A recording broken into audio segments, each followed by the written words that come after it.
Gotta keep my head up, never get that low, cause I'm living this life, now it's all I know. Like, oh, it's the life I chose. So I keep my bread up like a CFO. Now they screaming my name everywhere I go. Like, oh, it's the life I chose. This life. One life, one choice, gotta do it right. One chance of proving to the world that you was right.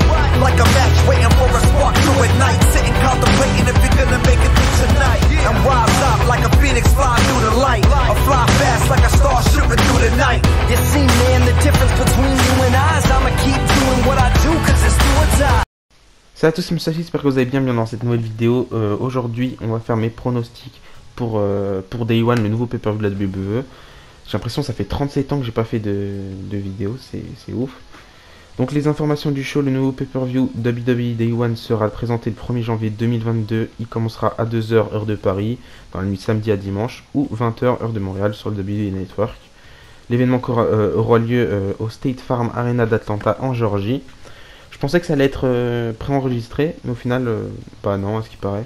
C'est dommage pour les catcheurs qui font le nouvel an avec leur famille ou quoi que ce soit. Bah, là, ils pourront pas trop, ils seront obligés de catcher. Surtout qu'il y a des matchs qui servent à rien, ils auraient pu les laisser avec leur famille. Je pense à un match dans le kick-off d'ailleurs. Donc il y a combien de matchs déjà? 1, 2, 3, 4, 5, 6, 7, 8. Il y a 8 matchs, un match dans le kick-off. Et on va commencer par celui-là. Donc comme d'habitude, le pré-show commencera une heure avant le pay-per-view. Donc à 1h du matin. Donc ce sera un tag team match, Ricochet et Cesaro. Ricochet et Cesaro, ils sont jamais dans les pay-per-view. Ils sont dans un pay-per-view une fois tous les 3 ans. Et là, là, ils sont dans un pay-per-view alors que c'est pas très intéressant. Et ils affronteront Sheamus et Ridge Holland. Je suis pas du tout ce qui se passe à SmackDown ou à Raw, ni même dans le monde du catch en général. J'ai pris un petit peu de recul sur tout ça. Mais voilà, je sais que Ricochet, il a fait une bonne performance dans un gauntlet match la semaine dernière. Malheureusement, il a perdu, comme d'habitude. Mais voilà, à part ça, j'en sais pas plus sur la rivalité. Je pense que Cesaro et Ricochet vont perdre pour les séries de Holland et Sheamus gagner. J'aime pas trop ce qui se passe avec Sheamus et Ridge Holland depuis que Sheamus il a sa petite gimmick de barman, barman bizarre avec son chapeau. Ça m'intéresse pas du tout. Et pareil pour Ridge Holland. Ridge Holland, même à NXT, il m'intéressait pas tellement. Donc voilà, choix du cœur, ce serait une victoire de Cesaro et Ricochet. Mais choix de la raison, pour moi, ce sera Sheamus et Ridge Holland qui vont, j'allais dire, conserver les titres. Mais non, il n'y a aucun titre en jeu. Qui vont gagner ce match. Donc maintenant, on commence avec la main card. On va commencer par le match qui m'intéresse le moins. On sera un match en simple, Drew McIntyre qui va affronter Madcap Moss, anciennement Riddick Moss. C'était un mec qui courait autour du titre 24/7 à l'époque. Ensuite, je pense qu'il a été blessé, on le voyait plus trop. Et là, il est associé avec Baron Corbin, même si ils sont plus, j'ai l'impression qu'ils sont plus ensemble, de ce que j'ai pu voir. Donc Drew McIntyre, depuis le titre de la WWE, il retombe très bas quand même, affronter Madcap Moss en pay-per-view, alors qu'il y a moins d'un an, il défendait son titre en pay-per-view. C'est dommage, je trouve ça dommage pour Drew McIntyre, même si je sais qu'il va remonter très vite. Je sais pas comment, mais pour moi, il faudrait le faire tourner autour du titre intercontinental. Et voilà, et peut-être le faire remonter un petit peu dans la carte, même si je pense qu'au Royal Rumble, on aura Drew McIntyre contre Roman Reigns. Mais bon, c'est pas le sujet. Mais dans tous les cas, j'ai rien à dire sur ce match, je connais pas la rivalité, je pense juste que Drew McIntyre va gagner, choix du cœur et choix de la raison. Ensuite, prochain match, ce sera un match par équipe. Attends, what the fuck? Je savais pas qu'il y avait ce match là. On sera pour les titres par équipe de SmackDown des Usos. À l'ancienne, on aura un Uso contre le New Day. C'est sympa, même si, Uso contre New Day, on a un petit peu trop vu. Mais bon, c'est comme ça, et en plus, le New Day, c'est plus pareil qu'avant. J'ai l'impression qu'on a perdu cette petite touche d'humour, de fun du New Day de l'époque. Là, ils sont juste en tant que Xavier Woods, il est King of the Ring, et Kofi Kingston, c'est le bouffon du roi. Enfin, on dirait. Enfin, bref, c'est bizarre. Donc voilà, les Usos contre New Day, on a 37 000, on a eu 37 000 ces dernières années. C'est pas grave, on kiffe quand même. Je pense que les Usos vont conserver parce que voilà, ils sont associés avec Roman Reigns et ça pourrait faire perdre de la valeur à la Bloodline s'ils perdaient les titres déjà à Day One. Et pour moi, les Usos vont conserver jusqu'à, je sais pas, mais au moins jusqu'à WrestleMania. Donc voilà, choix du cœur, les Usos, et choix de la raison, les Usos. On passe à un prochain match. Il y a quoi d'autre comme match d'ailleurs qui m'intéresse moins? Bah, deuxième match par équipe, ça tombe bien. Donc cette fois-ci c'est pour les titres par équipe d'Euro. Urkebro, Randy Orton et Riddle qui sont champions par équipe vont défendre leur titre face au Street Profit, donc Montesford et Angelo Dawkins.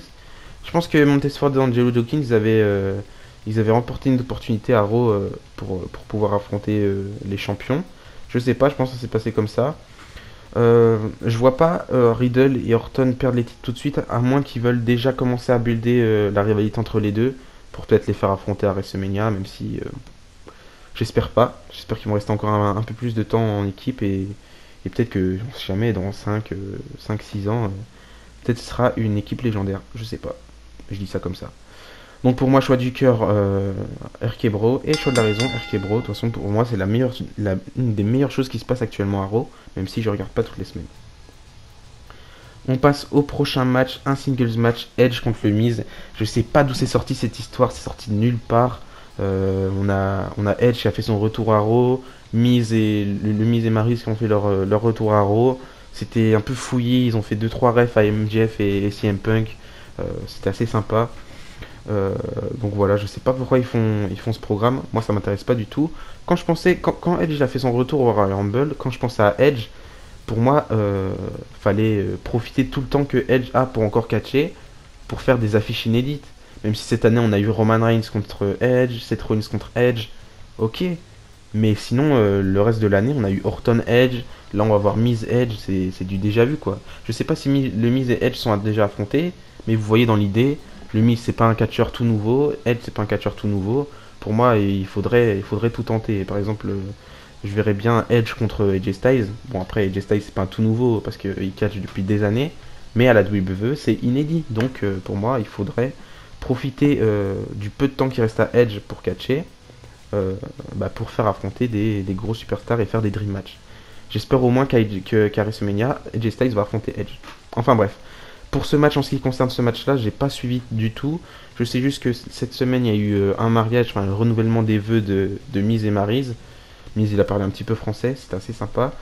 Et après, Edge, il est arrivé comme ça en mode brood et il a mis le bain de sang noir. Voilà, enfin bref. Pour moi, Edge, il va gagner, je vois pas le Miz gagner ce match-là. Mais si Miz gagne ce match-là, je pense qu'on aura un match mixte avec Beth Phoenix. Je sais pas si elle compte revenir catcher, mais maintenant qu'elle est plus commentatrice à NXT, c'est fort probable. Donc choix du cœur, victoire de Edge, et choix de la raison, victoire de Edge. Prochain match, il n'en reste plus que 3. Ce sera pour le titre féminin d'Euro de Becky Lynch. Donc Becky Lynch, elle était devenue championne d'Euro. Elle n'est même pas devenue championne d'Euro, elle a échangé son titre avec Charlotte Flair. Enfin bref, dès son retour, elle est devenue championne de SmackDown, Becky Lynch.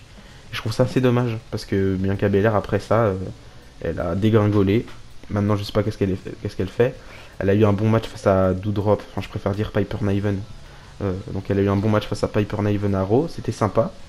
Mais là, je sais pas qu'est-ce qui est prévu pour Bianca Belair. Je la vois bien gagner un deuxième Rumble d'affilée. Ça pourrait être sympa.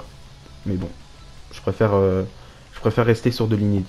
Enfin bref, en ce qui concerne ce match-là, Liv Morgan, c'est déjà sa deuxième opportunité. J'espère que c'est la bonne. Pour moi, Liv Morgan, elle devrait gagner ce titre-là à Day One. Et si pas, faudrait qu'elle gagne le Rumble ou au moins avoir une opportunité et gagner le titre soit sur la route vers WrestleMania, soit à WrestleMania. Enfin, je sais pas, mais je pense que c'est le moment de Liv Morgan. Ça fait quand même 2-3 ans qu'elle court derrière les titres. Et pourtant, elle a rien. C'est la dernière membre du Riot Squad qui reste à la WWE. Et pourtant, j'aurais pas du tout misé sur elle. Pour moi, Ruby Riott, elle avait plus, elle était plus sur le devant de la scène, c'est un peu logique. Mais ouais, Liv Morgan, j'aurais pas du tout misé sur elle. J'aime bien ce qui se passe autour d'elle en ce moment. Pour moi, c'est ma catcheuse favorite actuellement. À la WWE, hein, bien sûr. Donc voilà, choix du cœur, ce serait Liv Morgan. Choix de la raison, on va dire Liv Morgan, on y croit. Donc voilà. On passe à l'avant-dernier match. Je vais mettre celui qui m'intéresse le moins parmi les deux derniers matchs. Donc Roman Reigns, le champion universel, va défendre son titre face à Brock Lesnar pour la deuxième fois déjà. Enfin pour la deuxième fois, vous m'avez compris. Hein. Brock Lesnar et Roman Reigns se sont affrontés des milliers de fois, j'ai l'impression. Donc il va défendre son titre face à Brock Lesnar. Maintenant que Paul Heyman n'est plus avec Roman Reigns, là tout peut se passer. Je pense que le match va se terminer en no contest. Mais je vais quand même vous donner un pronostic pour être plus clair. Pour moi, Roman Reigns va conserver son titre. Je vois pas Brock Lesnar devenir champion tout de suite. Même si par-ci par-là j'ai lu des news qui disaient que ce match-là il serait là, il est très important sur cette carte-là, parce que c'est pour construire leur match à WrestleMania du coup.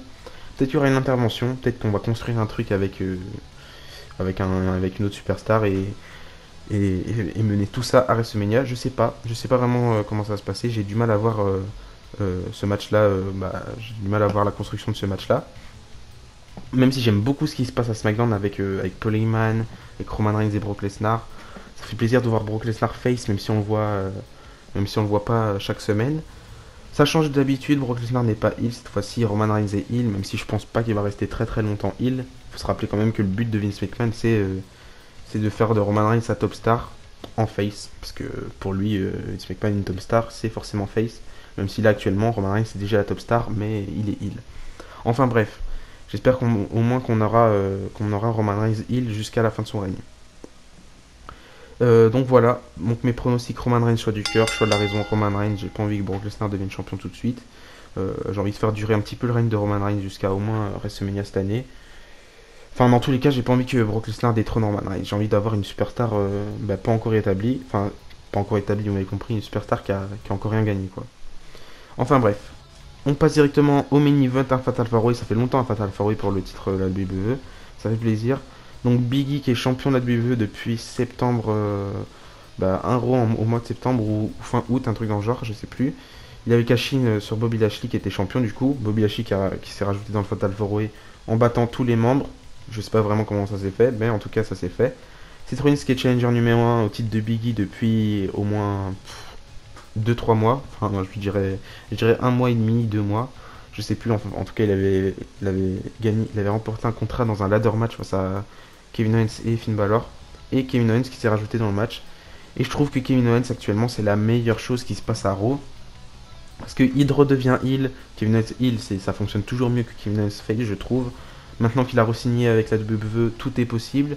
Parce que avant qu'il re-signe, pour moi c'était soit il gagne, il conserve, enfin soit il gagne, il prolonge, soit il perd, il se barre directement.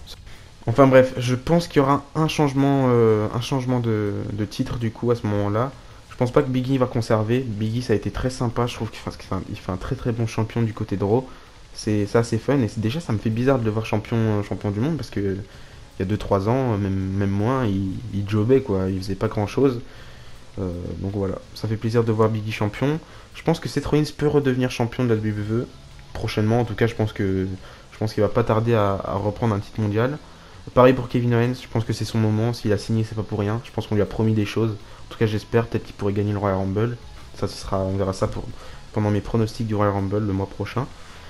Et Bobby Lashley, je le vois pas gagner le titre malheureusement. Il a fait son truc, il a fait son run en tant que champion de la WWE. D'ailleurs, lui aussi, ça faisait bizarre de le voir champion de la WWE quand on repense à sa carrière à l'époque. Enfin bref. Donc voilà, pour moi, ce sera. Je sais pas, qu'est-ce que je pourrais pronostiquer? Moi, je pense qu'on va y croire. Kevin Owens, retour en champion du monde. Choix du cœur et choix de la raison, Kevin Owens. Donc voilà. C'est la fin de cette vidéo, j'espère qu'elle vous a plu. Mettez-moi vos pronostics dans les commentaires. Si elle vous a plu cette vidéo, n'hésitez pas à mettre un pouce bleu, commenter, partager, enfin faites ce que vous voulez, abonnez-vous. Donc voilà, maintenant on se retrouve le mois prochain pour les pronostics du Royal Rumble. Peut-être que j'aurai une vidéo entre temps, sachant que j'avais une vidéo de prévue avant le Royal Rumble. Malheureusement, il y a eu beaucoup de licenciements, du coup ma vidéo a été annulée. Donc voilà, d'ici là je vous dis à la prochaine et n'oubliez pas, tant qu'il y a du catch à l'espoir. Bisous bisous.